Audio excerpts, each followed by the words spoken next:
Senate after the House passed the $78 billion deal negotiated by House Ways and Means Chair Jason Smith and Senate Finance It's Chair huge for Ron kids and Wyden. moms. Tonight's vote is being hailed as a rare example of cooperation in a deeply divided Congress. But is the bill good for the economy and good politics?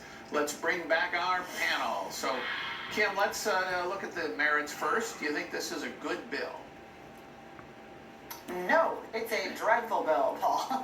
This is a bill that massively increases the child tax credit in terms of the amount, but also the number of people who get it, but also the amount of money that will be sent to people who currently pay no income tax.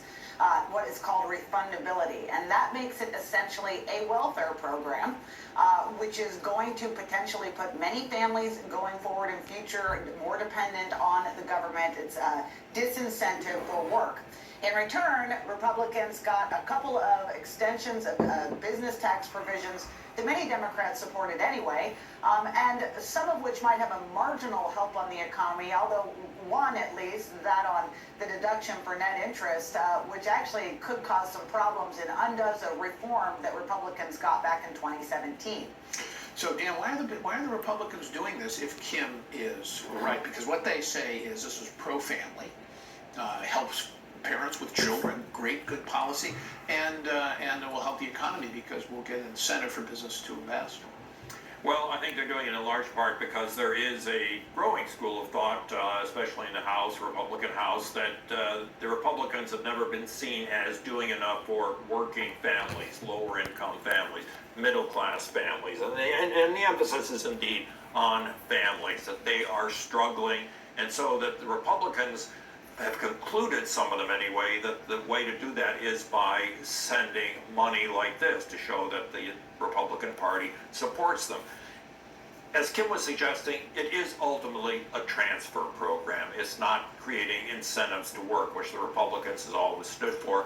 And how can they ever hope to outbid Democrats when they start aligning themselves with transfer programs? Because there are a lot of other food stamps and so forth out there that you can combine into a tax credit like this, and it's impossible to see how they will ever resist Democrats raising the ante on something like these tax credits. Yeah, Mary, the Democrats are candid about this. The child tax credit for them is they want it to become, over time, essentially a universal basic income.